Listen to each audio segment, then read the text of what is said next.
10 के दमदार ट्रेड्स में आपका स्वागत है। बीरूर में रहेंगे अगले आधे घंटे आपके साथ कावा सर और अमित सेठ पिछले शो से हमारे साथ बने हुए हैं। उसके अलावा ट्रेड बुल से सच्चिदानंद उत्तेकर और निर्मल बांग से विकास सालुंके फ्रेश पर्सपेक्टिव के साथ जुड़ेंगे और बिग मार्केट वॉइसेस में 361 की प्रेसिडेंट अनु जैन से करेंगे एक खास बातचीत। लेकिन इससे पहले एक नज़र मार्केट पर। बैंक निफ्टी स्लिप होना शुरू हुआ है, नज़र रखिएगा बैंक निफ्टी पर। निफ्टी अभी भी डे हाई के करीब है क्योंकि निफ्टी में बाकी कंपोनेंट्स हैं, लेकिन बैंक निफ्टी थोड़ा सा स्लिप होना शुरू हुआ है। एक बार मैं इसका मुझे ज़रा डे हाई और डे लो वाली प्लेट अगर मैं देख लूँ यहाँ पर तो 46,850 से थोड़ा सा हल्का सा नीचे आया है, लेकिन निफ्टी अभी भी डे हाई के काफ़ी करीब है 22,012 पर। लेकिन आज कवरिंग आ रही है मिड कैप में। मिड कैप इंडेक्स अब 0.25% ऊपर है और एडवांस डिक्लाइन 10:1। 10 बढ़ने वाले शेयर सामने सिर्फ एक गिरने वाला शेयर। लेकर आइए एक बार मार्केट ब्रेड्थ आपकी स्क्रीन पर। बहुत ज़बरदस्त ब्रेड्थ। एग्जैक्ट 10:1 अब, एग्जैक्ट 10:1। 202 203 गिरने वाले, उसके सामने 2022 बढ़ने वाले शेयर। और एक बार लेकर आइए अब आप मेटल्स इंडेक्स और पीएसयू इंडेक्स। ये दोनों इंडेक्स आज यहाँ पर अच्छी खासी शॉर्ट कवरिंग है। ये एक ग्लोबल तड़का मेटल्स में और डोमेस्टिक शॉर्ट कवरिंग तड़का पीएसयूज़ में। यहाँ पर अच्छा मोमेंटम स्टॉक्स के हिसाब से Nalco, PFC, REC, SAIL, Hindustan copper, BHEL, सब में या तो पीएसयू हैं या मेटल्स हैं या दोनों हैं। उस तरीके का आज का टेक्सचर है। उसके अलावा एचपीबीपी यहाँ पर भी अच्छी बाइंग है। आईटी कंपनियों में अच्छा मोमेंटम है और नीचे ज़्यादा स्टॉक्स है नहीं। कुछ नेस्ले, डॉक्टर रेड्डी, सन फार्मा, कुछ इप्का लैब्स, एक दो डिफेंसिव स्टॉक्स को छोड़ दीजिए आप। अदरवाइज आज पूरी की पूरी स्क्रीन अच्छी खासी ग्रीन में काम करते हुए दिखाई दे रही है। वीरू जय, तो ये मार्केट की हल्की सी समरी आपने भी समझी और एग्जैक्टली थीम क्या है बाजार की उसको समझा। अब एक काम करते हैं, थोड़ा सा आते हैं आज के सेटअप के बारे में, मतलब जो हमारे एनालिस्टों की कॉल्स के बारे में आते हैं, बात करते हैं। मीनवाइल जरा क्रिस्टल इंटीग्रेटेड सर्विस 750 रुपये जो इशू प्राइस था 715 रुपये माफ कीजिएगा, उसकी लिस्टिंग के लिए हम बढ़ते हुए मात्र 5 सेकेंड बाकी हैं और 715 रुपये का ये इशू प्राइस और लिस्टिंग हुई है करीब 773 पे। तो जिस प्रकार का इक्विटी मार्केट का पिछले कुछ सेशंस में बिहेवियर रहा है, ये मार्च सेकेंड हाफ की सॉफ्टनेस रही है, उस हिसाब से एक अच्छी लिस्टिंग है। 7.5% का प्रीमियम ऑन लिस्टिंग, 773 61 रुपये इस वक्त ऊपर ट्रेड करता हुआ। अब आते हैं एक बार कॉल्स पे। प्रकाश सर, अमित जी, सच्चिदानंद उत्तेकर और विकास सालुंके हमारे साथ हैं। आप सभी को नमस्कार कार्यक्रम में स्वागत है। सचिन, आपके दो ट्रेड्स इस वक्त के। Good morning Virendra ji, good morning अनुज जी। मुझे लग रहा है यहाँ पर एक अच्छा लॉन्ग शॉर्ट कॉम्बिनेशन रखना है। मार्केट के लिहाज से काफी स्क्यूड डेटा है। मुझे लग रहा है 22,000 80 के आसपास एक अच्छा रेजिस्टेंस है। लोअर साइड आज की क्लोजिंग काफी इंपॉर्टेंट होगी। अगर ये सस्टेन हो जाती है अपने 5 डे एक्सपोनेंशियल मूविंग एवरेज के ऊपर, जो लगभग अराउंड 21,980 के आसपास प्लेस्ड है, तो आई थिंक क्लोजिंग काफी इंपॉर्टेंट हो सकती है through out the day. And जिस तरीके से डेटा है, मुझे लग रहा है एक लॉन्ग शॉर्ट कॉम्बिनेशन ही रखना है। तो यहाँ पर खरीदारी करनी है बीपीसीएल के फ्यूचर्स में। रिकमेंडेशन हमने हमारे क्लाइंट्स को भी दी है। जिस तरीके से ओवरऑल स्ट्रक्चर है, काफी अच्छे डिक्लाइनिंग ट्रेंड के बाद डबल बॉटम के फॉर्मेशन है। डेली चार्ट पे हाल फिलहाल में ही एक बुलिश हैमर फॉर्मेशन एग्जिबिट हुआ था, जिसने 560 के आसपास का एक बेस कंफर्म किया था एंड वहां से ही एक बुलिश हरामी फॉर्मेशन एस्टैब्लिश हुआ है। तो जिस तरीके से ये रिकवरी है, मुझे लग रहा है 600 से लेके 620 तक के पोजिशनल टारगेट यहाँ पर अवेलेबल है। तो अभी भी खरीदारी करनी है बीपीसीएल के फ्यूचर में। स्टॉप लॉस आपको 572 पे लगाना है। And on the short side Sun Pharma मुझे लग रहा है थोड़ा सा वीकनिंग ट्रेंड पे है। जिस तरीके से पिछले 6 दिनों से लगातार अपने 5 डे एक्सपोनेंशियल मूविंग एवरेज के नीचे इसकी चाल है। आज के सत्र में एक नेगेटिव कन्वर्जेंस है 5 and 20 एक्सपोनेंशियल मूविंग एवरेज का, तो ये अच्छे साइंस है ऑफ वीकनेस। तो मुझे लग रहा है ये डिक्लाइनिंग ट्रेंड जो चल रही है वो ग्रेजुअली 1510 से लेके 1480 तक एक्सटेंड हो सकती है। तो यहाँ पर फ्रेश शॉर्ट पोजिशन बनाने की सलाह होगी 1566 के स्टॉप लॉस के साथ। ओके, तो ये इस समय दो ट्रेड्स, एक लॉन्ग एक शॉर्ट, बीपीसीएल पर लॉन्ग और सन फार्मा पर शॉर्ट। ये हो गई सचिन के पिक्स। विकास जी गुड मॉर्निंग, आपके पिक्स। अनुज जी देखो, मार्केट में मुझे भी लग रहा है कि 22 100 और 70 के आसपास वापस एक रेजिस्टेंस फेस होते हुए देखने मिल सकता है।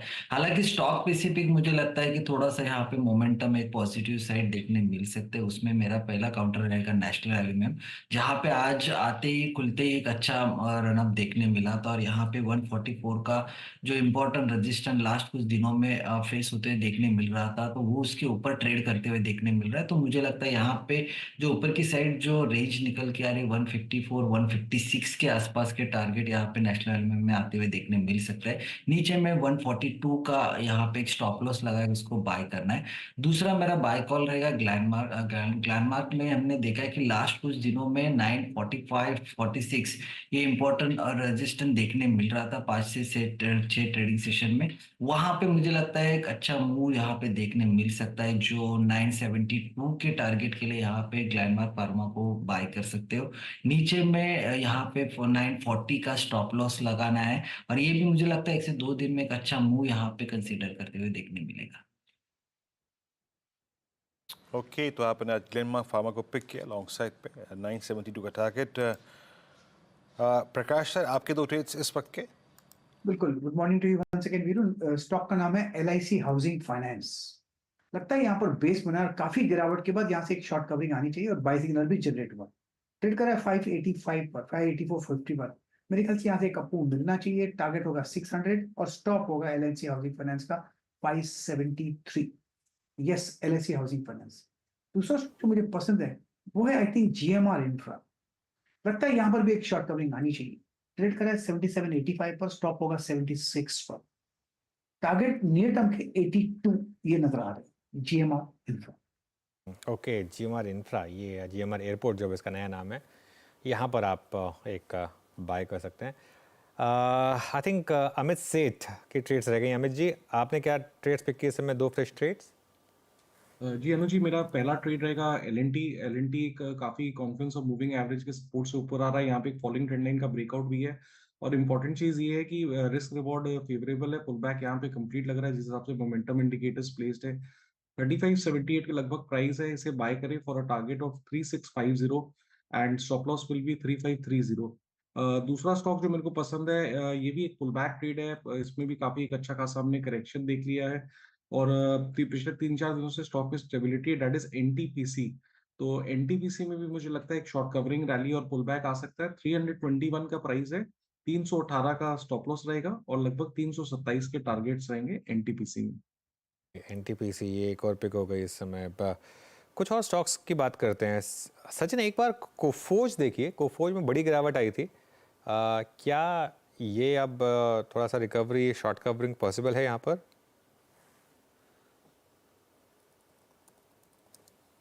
जी अनुज जी, इनफैक्ट आई थिंक परसों के सेशन में भी जब 5700 के आसपास ये एक बेस बनाने की का प्रयास कर रहा था, तभी भी राय यही थी कि एक एक्सट्रीम ओवरसोल्ड कंडीशन में ऑलरेडी पहुंचा है, एंड वहां पर फ्रेश शॉर्ट्स अवॉइड करने की सलाह दी थी। एंड जिस तरीके से यहाँ पर अपने 200 डे एक्सपोनेंशियल मूविंग एवरेज को वापस ये रिस्पेक्ट दे रहा है, तो मुझे लग रहा है यहाँ पर एक अच्छी रिकवरी बन सकती है। बट शॉर्ट कवरिंग आज होगी वो कहना काफी डिफिकल्ट है, बिकॉज 5800 के आसपास अभी भी बिल्टअप काफी सिग्निफिकेंट है। But on the lower side I think 5600 का एक वेल एस्टेब्लिश्ड बेस है, तो आई थिंक 5600 5800 के आसपास मुझे लग रहा है एक अच्छा बेस बिल्डिंग एक्शन होगा। And probably in couple of weeks इस पर्टिकुलर स्टॉक में भी एक अच्छा रिवर्सल बन सकता है। But as of now for the day at least थोड़ा सा लॉन्ग्स अवॉइड करने की सलाह होगी। कोफोज आपकी स्क्रीन पे, but meanwhile look at Nifty, it's 22044।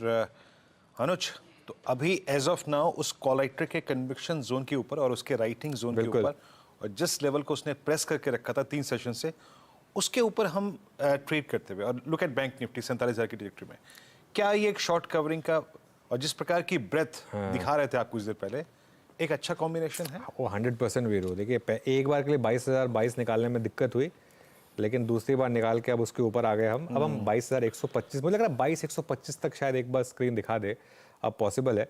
और अब आपके लिए एक ट्रेड बहुत सिंपल है। अगर आपने लॉन्ग लिया तो मॉर्निंग का लो 21,977, करीब करीब यहाँ से 40 40 और करीब 50-60 पॉइंट नीचे है यहाँ से, वो एक स्टॉप होगा। बिल्कुल वीरू, लग रहा है देख के कि यहाँ पर कुछ तो मतलब मोमेंटम जो है अब वापस आ रहा है। और एडवांस डिक्लाइन तो खैर 11:1 का हो गया। देखिए, शॉर्ट कवरिंग एक ड्यू थी मार्केट में, और ये आनी थी मार्केट में शॉर्ट कवरिंग, लेकिन अब मोमेंटम बहुत स्ट्रांग है वाकई में। और आज जैसा लग रहा है मार्केट में कि एक लॉन्ग बायस ही रखें स्टॉप लॉस के साथ। लग गया तो लग गया स्टॉप लॉस, उससे ज़्यादा क्या रिस्क ले, मतलब उतना रिस्क तो लेना पड़ेगा। जी हाँ, बिल्कुल, और इतना रिस्क लेना पड़ेगा। अगर आपको शॉर्ट कवरिंग में पार्टिसिपेट करना है तो इतना रिस्क लेना पड़ेगा। बैंक निफ्टी मीनवाइल करीब 46,900 की ट्रैजेक्टरी में ऑलमोस्ट जा चुका है। दैट मीन्स अब 47,000 की ट्रैजेक्टरी में, यानी एक्सपायरी के बाद के पहले दिन ही सबसे बड़ा बैंक निफ्टी का कॉल लेटर ट्रैप होता हुआ यहाँ पे। मीनवाइल निफ्टी आईटी करीब 380 के ऊपर। सचिन, एक बार जरा एसबीआई पे अपनी रीडिंग बताइएगा। एसबीआई को कैसे आप अप्रोच कर रहे हैं? स्टॉक है day high above all moving averages. Virendra ji, यहाँ पर एक अच्छी रिकवरी बन रही है। इनफैक्ट वीकली चार्ट पे तो अभी भी एक नेगेटिव बायस ही है, बट जिस तरीके से इसने 710 720 के आसपास का एक बेस बनाया, वहां से एक रिकवरी हो रही है। तो आई थिंक थोड़ा सा एक्सटेंशन यहाँ पर आ सकता है अगर अपने 20 डे एक्सपोनेंशियल मूविंग एवरेज के ऊपर की चाल बनती है। तो ये एवरेज फिलहाल प्लेस्ड है अराउंड 748 के आसपास। इसके फ्यूचर भी 747 के आसपास प्लेस्ड है, तो मुझे लग रहा है काफी क्रिटिकल जंक्शन होगा। अगर किसी की एग्जिस्टिंग लॉन्ग पोजीशन है तो आई थिंक एक strict trailing stop loss mechanism से इसे होल्ड करे। 744 एक इम्पॉर्टेंट सपोर्ट होगा for the day, and on the higher side 755 752 एक अच्छा रिव्यू जोन बन सकता है। ओके, चलिए अब एक काम करते हैं, थोड़ा आगे बढ़ते हैं यहाँ से। हमारे साथ अब 361 की प्रेसिडेंट अनु जैन जुड़ गई हैं। उनसे समझते हैं कि मार्केट में अब क्या करना है। अनु, गुड मॉर्निंग। क्या मार्केट में ये फिर से एक बार माना जाए कि एक शैलो करेक्शन हुई और मार्केट अब रेडी है वापस मूव ऑन करने के लिए, जो कि एक पिछले 2 साल का ट्रेंड रहा है, या इस बार थोड़ी सी शार्पर करेक्शन पॉसिबल है?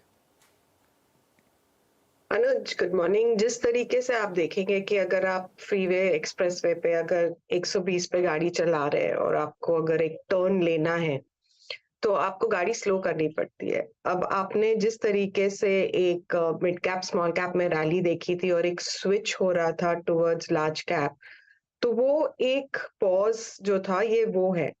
एंड मुझे ये नहीं लग रहा है कि मार्केट कोई बड़े करेक्शन के लिए ड्यू है।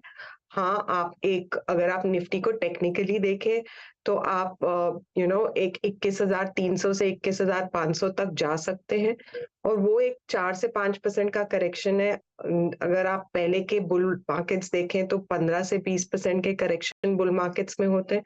तो ये जो करेक्शन है ये बहुत शैलो है, और 300-400 पॉइंट भी होगा तो कुछ अचंभे की बात नहीं होगी। बट जिस तरीके से आज मार्केट होल्ड कर रहा है, खास करके आज एक खुद थर्सडे है और अगला थर्सडे मार्च का फाइनल एक्सपायरी है। बैंक निफ्टी एक 47,000 के पास है जो बहुत क्रूशियल है। तो ये एक मोमेंटम के बड़े जिसको बोलेंगे ना इम्पोर्टेंट कगार पे खड़ा है। यहाँ से अगर ये निकल गया आज, आई थिंक आज की क्लोज और जो नेक्स्ट थर्सडे की क्लोज है वो बहुत इंपॉर्टेंट है, गिवन कि अब आपके इलेक्शंस भी शुरू हो रहे हैं, गिवन जो एक्सपेक्टेशन है कि क्लियर मैंडेट मिलेगा। तो मेरे ख्याल से चांसेस की डीपर करेक्शन हो यहाँ से वो स्लाइटली बहुत ही छोटा है। बट हाँ, मार्केट है, वर्ल्ड है, तो आप पूरा वो करते हुए आप एक 21,500 21,300 का एक्सपेक्टेशन की हो सकता है, आप आगे बढ़ सकते हैं। ओके, अच्छा, बैंक निफ्टी की आपने बात कर ली। एक बार जरा मिड कैप और स्मॉल कैप में क्या चल रहा है अनु, इस पर बात करते हैं, क्योंकि सबसे ज़्यादा पैसा यहीं बना है और यहाँ पर अब करेक्शन हुई है। निफ्टी भले ही 22,000 के आसपास हो, लोगों की कंप्लेन है कि उनके पोर्टफोलियो तो 20,000 लेवल पे ऑलरेडी पहुंच गए हैं। बेसिकली अगर आप देखोगे ना तो जो चीज बहुत चली थी वहां पे एक तरीके का पूरा एक फैड हो गया था, everybody was buying it. I think अब एक प्रैग्मेटिक बाइंग रिटर्न हो रही है कि हर कुछ नहीं चलेगा बट काफी कुछ चल सकता है। जहां तक कि हम निफ्टी स्मॉल कैप 250 को देखते हैं तो वहां पे ये इंडेक्स कल 13,733 पे था, जहां इसने 150 डे का मूविंग एवरेज तोड़ दिया था। जो चार्ट्स इंडिकेट कर रहे हैं कि जब ये लेवल 14,350 के आसपास का पुल बैक देगा वहां पे लाइट हो जाना चाहिए, बिकॉज एक हम definite trend towards large cap देख रहे हैं. इट्स नॉट टू से कि स्मॉल कैप नहीं चलेगा, बट मेरे ख्याल से वो जो इंटेंसिटी ऑफ आउट परफॉर्मेंस थी वो चेंज हो रही है. तो मेरे ख्याल से there will be a lot of selling, जो लोग अटके हुए हैं. तो 14,350 जो हमारा लेवल दिखा रहा है फॉर द निफ्टी 250, मेरे ख्याल से उसके आसपास लोगों को एग्जिट मिलेगा. हो सकता है वो 2-3 दिन में भी आ जाए, बट अब लोग ऊपर के लेवल में थोड़ा सा प्रैग्मेटिक होके प्रॉफिट बुकिंग करेंगे, जो पहले नहीं हो रही थी. अच्छा अनुज जी, एक इंडेक्स जिसने अभी तक हायर लेवल्स को मोर और लेस सस्टेन किया है. आई मीन हमने आईटी में कोलैप्स देखा, हमने बैंक निफ्टी में कोलैप्स देखा, हमने फार्मा में कोलैप्स देखा, बट लुक एट मेटल्स. थोड़ी 3-4-5% की वॉल्टिलिटी हायर लेवल्स पे है, बट रोज बरोज यहाँ पे एक स्ट्रॉन्ग मूव आता है. आज भी डे हाई पे मेटल इंडेक्स ट्रेड कर रहा है, almost close to I think 8,000 trajectory. आपका मेटल्स पे क्या सेंस है मैम इस वक्त? तो we are positive, not that हमारे पोर्टफोलियोज में नहीं है, बट ये index specially for traders and specially जो लोग 1 साल के व्यू से अगर पोजीशन बना रहे हैं, it is looking really good. Basically अगर आप देखें तो ये एक राइजिंग ट्रेंड लाइन में है, और राइजिंग ट्रेंड लाइन में जब मार्केट करेक्ट करता है, यूजुअली ये शार्पली करेक्ट करता है, हाई बीटा सेक्टर है. बट जिस तरीके से इसने ये डाउनटर्न को हैंडल किया है, इंडेक्स इटसेल्फ इज शोइंग कि ये करीब आपको 1 साल में कम से कम 15 से 17% अप दे सकता है. तो ये आपका जो अभी लेवल है, ये फिबोनाची में जो दिखा रहा है, ये आपका 9250, और अगर वो क्रॉस किया तो 9850 भी दिखा सकता है. अब उसको प्ले करने के लिए हमारे पास तो सेफेस्ट टारगेट टाटा स्टील ही लग रहा है. मैंने सुन रही थी आज आपका चैनल कि आप बोल रहे थे कि टाटा स्टील, मेरे ख्याल से वो जिस तरीके से हैंडल किया एंड लोगों ने उस पर शॉर्ट कॉल्स दी, एंड उसने शॉर्ट कॉल के बावजूद जिस तरीके से रिबाउंड किया है, मेरे ख्याल से ये आपको 134-137 पे सपोर्ट लेते हुए पहली बार तो आपको 165-170 दिखा देगा. तो I think the view is positive. उसके लिए अगर आप फंडामेंटली भी देखें ना, तो जिस तरीके से चाइना की वजह से पूरा एक सेक्टर डाउनटर्न पे था, और अब एक बॉटम वहां बन रहा है, प्लस हमारा इंफ्रास्ट्रक्चर का जो स्पेंड है उस पे चाहे वो रोड हो, चाहे वो केपेक्स हो, तो ये दोनों चीजें मिला के आपको एक जो सेटअप मिल रहा है, that could be positive for this sector.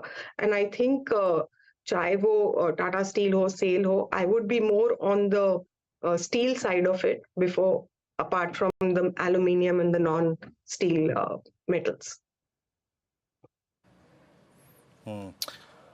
बैंकों में मैम इस वक्त प्लेसमेंट कैसी लग रही है आपको? क्योंकि SBI almost at all time high, और पीएसयू बैंकिंग बास्केट में, और आईसीआईसीआई बैंक इधर ऑल टाइम हाई पे. बट एचडीएफसी बैंक ने, कोटक महिंद्रा बैंक ने थोड़ा सा अंडर परफॉर्म किया था. ऑलमोस्ट इंडसइंड बैंक कल अपने 200 डे एक्सपोनेंशियल उसको छू के आया. अभी प्राइस वाइज और अगले 3 महीने के 4 महीने के प्रोस्पेक्टिव से सुटेबल क्या है चेस करने के लिए? मैं थोड़ा शॉर्ट टर्म प्रोस्पेक्टिव से बात कर रहा हूँ मैम, और मीडियम टर्म प्रोस्पेक्टिव से क्या सुटेबल है इस वक्त? तो शॉर्ट टर्म की पर्सपेक्टिव से तो अगर आप देखेंगे तो कल जो एक फेड का मीट था जिसपे एक एक्सपेक्टेशन थे, और मेरे ख्याल से बैंक निफ्टी उसके लिए रुका हुआ था. अब जिस तरीके से वहां से जो एक रुझान आया है, उसके ऊपर एक रिलीज फैक्टर आया है. एसबीआई में अगर आप देखेंगे न्यूज नेगेटिव थी, it was the leader for the last 3 weeks, but जिस तरीके से एक सुप्रीम कोर्ट ने उसके ऊपर एक नोटिफिकेशन दिया था फॉर द इलेक्शन बॉन्ड्स, उसके बाद वो 780-85 जाके इट करेक्टेड अबाउट 730-735. नाउ वो अगर मोमेंटम वापस पकड़ ले, तो अगर आप देखेंगे that was the lead in it, and उसके साथ एचडीएफसी ने गिनना बंद कर दिया था, 1370 से 1450 आ गया है. अगर आप आईसीआईसीआई को देखें तो that is been extremely strong in that 1060 to 1080-90 zone. तो ये 3 अगर आप देखें, और कोटक ने बेसिकली एक बेस 1750 पे बना के अब वो ऊपर की तरफ चल रहा है. तो ये चारों पांचों जो एक मेन बैंक निफ्टी के पिलर्स हैं, वो अब सब स्ट्रॉन्ग लग रहे हैं. तो उस हिसाब से मेरे ख्याल से जो शॉर्ट टर्म व्यू था वो 47,000 का था. जैसे कि आप अगर ऑप्शंस भी देखें तो 47, 46,900, 4700, 47,000 पे दी ऑप्शन गाइज वो काइंड ऑफ स्टॉपिंग इट. अब वो वहां से क्रॉस करेगा तो पहला टारगेट 48 से 48,500 है. So this is the short term target. If it crosses that, then after having made cross the 52-week high that ये पिछली बार बनाया है, then it gets into a zone कि ये 52,000 तक भी निकल सकता है। एंड वो भले ही उसका ट्रिगर आपका HDFC बैंक हो जो चला नहीं है, जिसका क्वार्टरली रिजल्ट कैसा होगा इस बार का, because they have also seen कि कितना प्रेशर है, क्या रिपोर्ट करते हैं इस क्वार्टर, नेक्स्ट क्वार्टर क्या रिपोर्ट करते हैं। बेसिकली आपके SBI जैसे बैंक जिसका पिछली बार का result wasn't taken too well, and with the rate cut coming in now, सबने ये पूरा लिक्विडिटी का इशू उठाया हुआ है, सबने निम्स थोड़ा सा कॉन्ट्रैक्ट होंगे बोला हुआ है, सो वो सब इन द प्राइस है। तो मेरे ख्याल से यस, अगर आप बैंक निफ्टी टू निफ्टी भी देखेंगे तो जिस तरीके से एक अंडर परफॉर्मेंस था फ्रॉम 2020 टू नाउ, वो अब अगर आप bank Nifty to Nifty ratio देखेंगे वो 2 पे सपोर्ट लेके वो चैनल चल रहा है। तो मेरे ख्याल से पिछले 1-1.5 महीने में आपने करीब 3% का आउट परफॉर्मेंस बैंक निफ्टी का निफ्टी से देखा है।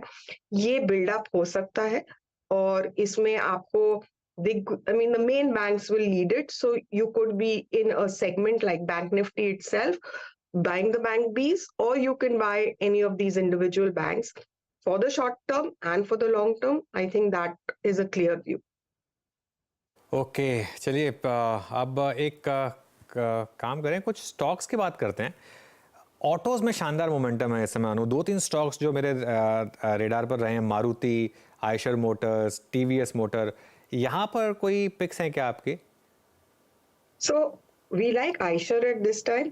We love Maruti also. It's been a constant hold in our portfolios, but लगभग 3670 पे Eicher का सपोर्ट है। हमारे ख्याल से ये आपको long term, medium term, I wouldn't say long term में आपको करीब 4600 रुपए तक का मूव दे सकता है। So I think that is where we feel that the chart has strength, हम उस पे कॉन्सेंट्रेट करेंगे। बट हाँ, मेरे ख्याल से Maruti also will be a very good hold at this price. उसका पहला टारगेट 12,000 था, वो निकल चुका है। तो now moving towards a long term goal towards 14,000 would be where we would look at, but that's a long term target, not a short term target.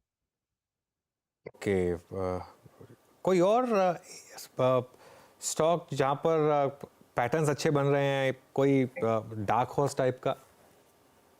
सो हमें जोमैटो पसंद है और हम जोमैटो को लाइक करते हैं, and I think quarterly results भी expectation अच्छा होगा। हमने इनफैक्ट अपने IT एक्सपोजर को कंसिडरेबली शिफ्ट कर दिया था to Zomato because we felt कि शायद IT अंडर परफॉर्म करेगा। तो आप भले ही जोमैटो लें या जोमैटो की होल्डिंग कंपनी नौकरी का भी स्टेक है उसमें, वो भी हमें 5100 पे अच्छा लग रहा था। तो वो आपको करीब 1 साल में या 6-8 महीने में आपको 63 के आसपास दिखा सकता है। तो हमें जोमैटो लगभग 200 रुपए के लिए अच्छा लग रहा है, एंड नौकरी करीबन 6300 के लिए। But these are not short term picks, these are trends that we pick up for at least a 6 month picked into the stock। तो हमने जोमैटो लगभग 130 पे हमारे पोर्टफोलियोज में डाला था, तो वहां से तो काफी चल चुका है, but we feel it's still good for 200 rupees. Zomato में अभी करीब करीब 200 का लक्ष्य और है। मतलब आप अनुजी मानती हैं कि कल जो उन्होंने एक नई सोच ज़माने के आगे रखी कि कंप्लीट डिफरेंट फ्लीट वेजिटेरियंस के लिए, वो सही है? कल आपने सुनी थी खबर अनुजी वाली, एक लाल डब्बे में vegetarian food with different complete item fleet. आपको वो न्यूज़ इम्प्रेस करके गई थी कल? जहां तक कि इंडिया का कंसेप्ट है और जहां वेजिटेरियंस हैं, anything like this will only increase your confidence into the whole process. I am a vegetarian, I would love that would happen.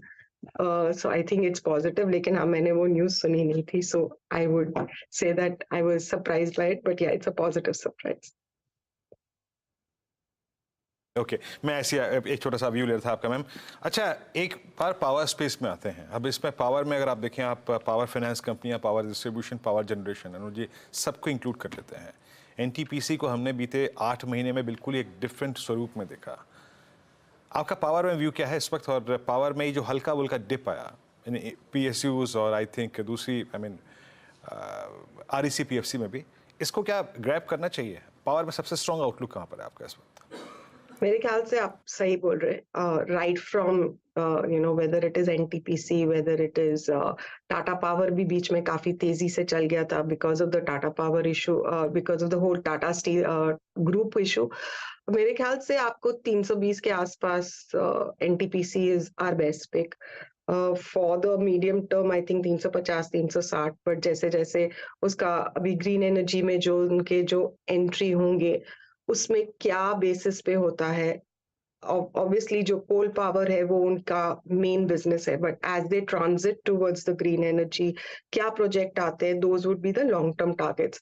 तो हम अगर आप टाटा पावर को भी देखेंगे तो पूरे उनके ग्रीन एनर्जी प्रोस्पेक्ट्स उसमें आएंगे।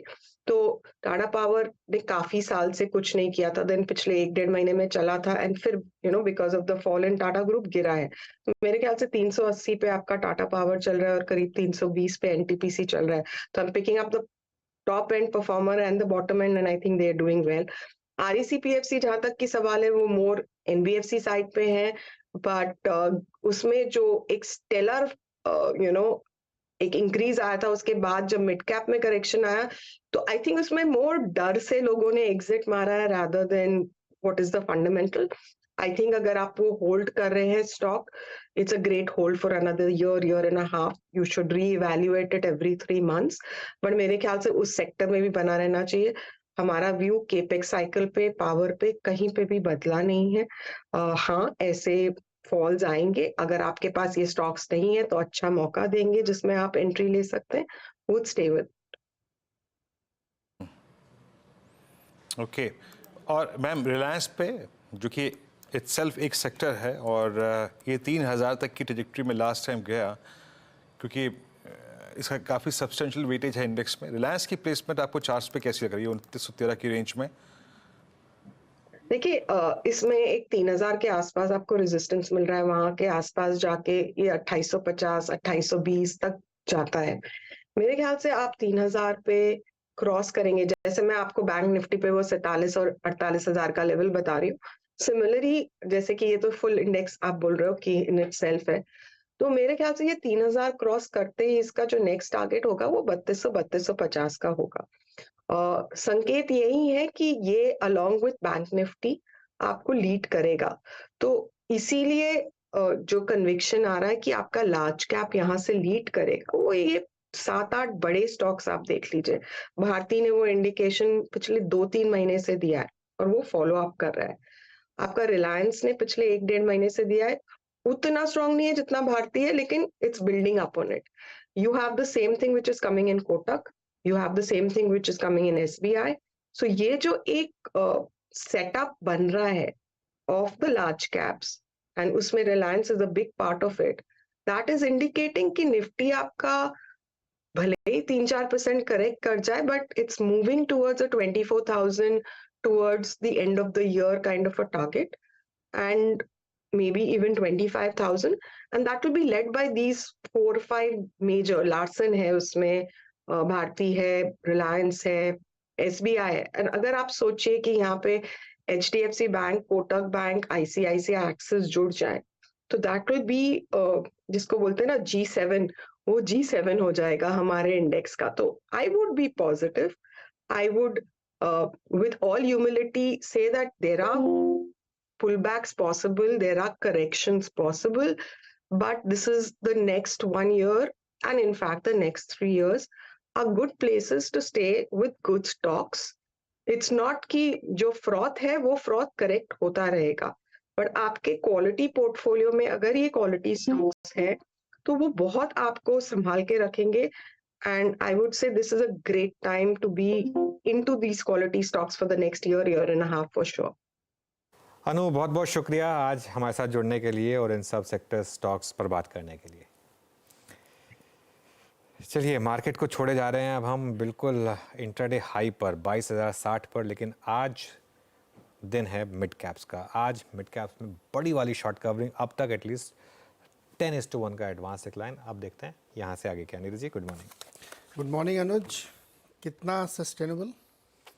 देखिए, कितना सस्टेनेबल का तो खैर आइडिया टफ है, लेकिन एक चीज़ इसमें आप कर सकते हैं, मॉर्निंग लो का स्टॉप लॉस लगा के लॉन्ग हो जाइए, क्योंकि अगर बड़ी वाली कवरिंग आनी है तो हो सकता है यहाँ से भी 100-150 पॉइंट ऐड हो जाएं निफ्टी पर।